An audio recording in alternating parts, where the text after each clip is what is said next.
Please join me in welcoming to the stage Academy Award and BAFTA-winning actor Tilda Swinton.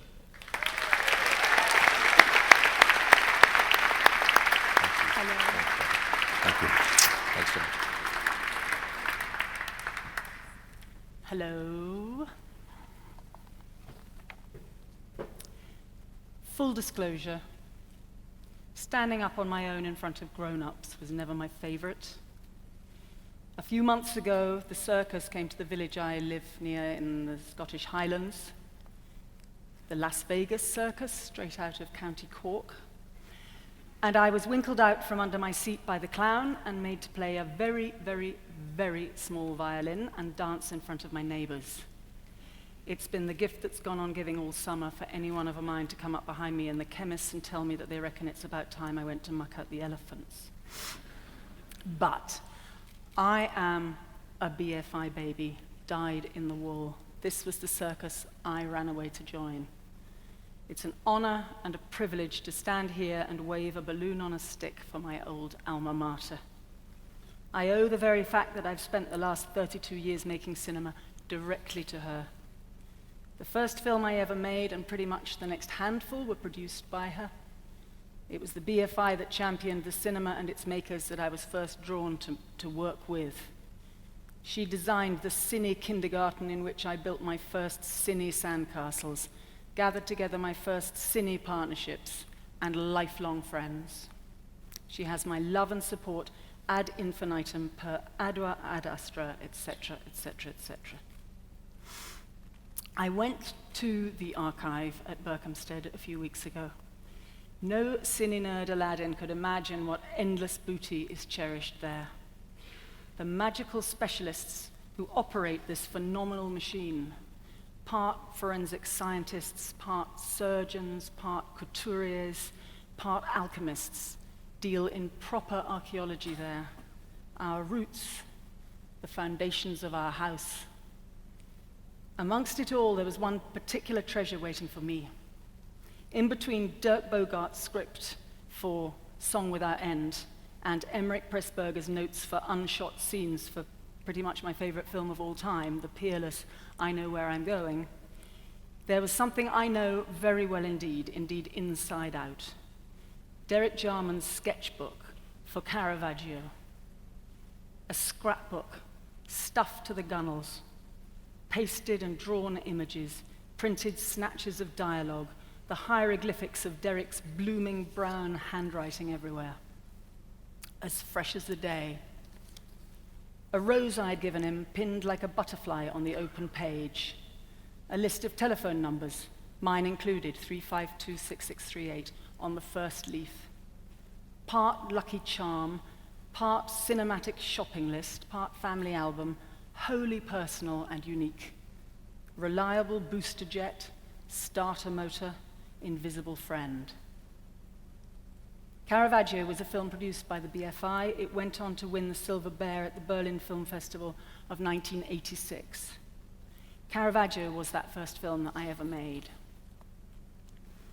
All those years ago, like most young animals, I knew more of what I didn't want to do than what I did. I knew after 2 years of trying it out in the theatre that I was definitely not interested in being an actor, that I longed to work in a team as a technician.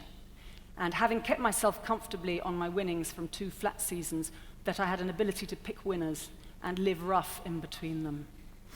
I was pretty much set on becoming a cinema usherette in the Lumiere in St. Martin's Lane, which I think is now a hotel, when I was invited to tea with a filmmaker called Derek Jarman. I went to meet Derek in his flat on Charing Cross Road. He sat me down, handed me a photograph album, black painted with gold leaf inset on the cover, and said, "Here's the film." Not, "Here's a treatment for the film I hope to make." Here's the film. That book is not, in fact, an artifact. It's not a relic for worship. It is a useful thing. It is a perpetually useful thing. It's a battery, an organ, a tool, an engine, a factory, a heart. No less now than when it joined together the pirate band we worked with and held for us all the code. It was our lexicon. It defined our language for the months we worked together. but it's humming still, ready to fire up the next wave.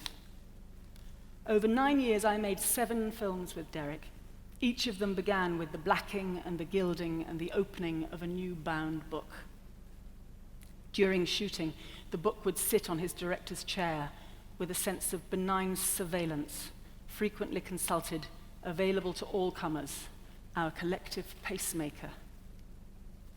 Bresson wrote, "Cinematography," I'm a general's daughter, and this means something to me. "Cinematography, a military art. Prepare a film like a battle." Many of you here tonight have never made a film. Some may yet, many more may never, and wouldn't want to try. But even those of us who have made even many wonder from time to time how such a thing as a film is ever made. We have legions of filmmakers amongst us, always and everywhere. Many, at the moment, are selling us coffee or insurance or any number of things while they pay off their student loans. Some may just have been pouring you your wine. Most of all the above will have the drafts of their screenplays on their phones. Believe me, they will all be asking themselves this question pretty much incessantly. How is a film made? How can my film be made?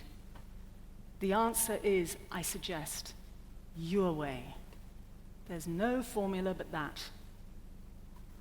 The BFI and the brilliant and passionately dedicated people who serve us all by running it know this and have always known it. Their support for the authentic voices of its filmmakers helps to build our authentic culture, and maybe our sense of kaleidoscopic identity. Certainly a properly awake, informed, and clear-eyed future, surely more valuable to us all by the day in these eye-rubbingly myopic times. This much I know. Art is not a luxury. Film is history. History is context. Context is perspective. Without context, we lose our bearings. Without perspective, we lose our way. The BFI is not about profit motive or wealth creation. It's about the voices of our next generations, inspired and encouraged and informed by ours and those before us, now over 100 years' worth of encouragement to film the world around them, weave the shapes of their narratives and what they see through their own eyes, standing in their own shoes. The BFI is a charity. If you support us, we will support them. We will develop this reliance on the examples of the nerve of their forerunners to point their cameras on whatever they saw in front of them, whatever they saw inside. We will support and encourage them to know that, yes, they know best, that the most precious things they will need, they have already, that the films they envisage are rooted everywhere, not only in the checking accounts of the industrial professionals, nor the province of Holly or Bolly or any other distant wood.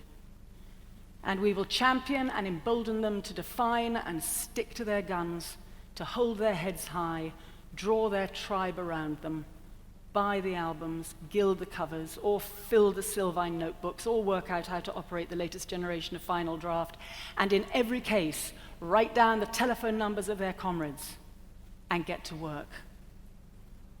When I asked myself this morning what it is simply I can bring to you tonight to cajole you to join with us, dig deep into your fabulous rocking pockets, and help fund the future of the British Film Institute and all her works, it was this double image of the wine-pouring filmmakers amongst us and Derek's living, pulsing, ever pop-up example of spirited do-it-yourself that burned brightest in my mind. They are one and the same. The BFI holds both the past and the future in the same gesture of reverence and respect. Films getting made by inspired individuals need company, need context, need the embrace of knowing just how many ways there are to screw in a light bulb, skin a cat, or prepare for battle. The archive builds the house. Our filmmakers, past, present, and future, light it up. Thank you sincerely for your fellowship and your invaluable support. The high seas of historical witness beckon us, and we have serious rigging to do. But the crew is manifold and beautiful, and champing at the bit. Long live the lightship BFI and all who sail in her. Film forever. Love to everybody.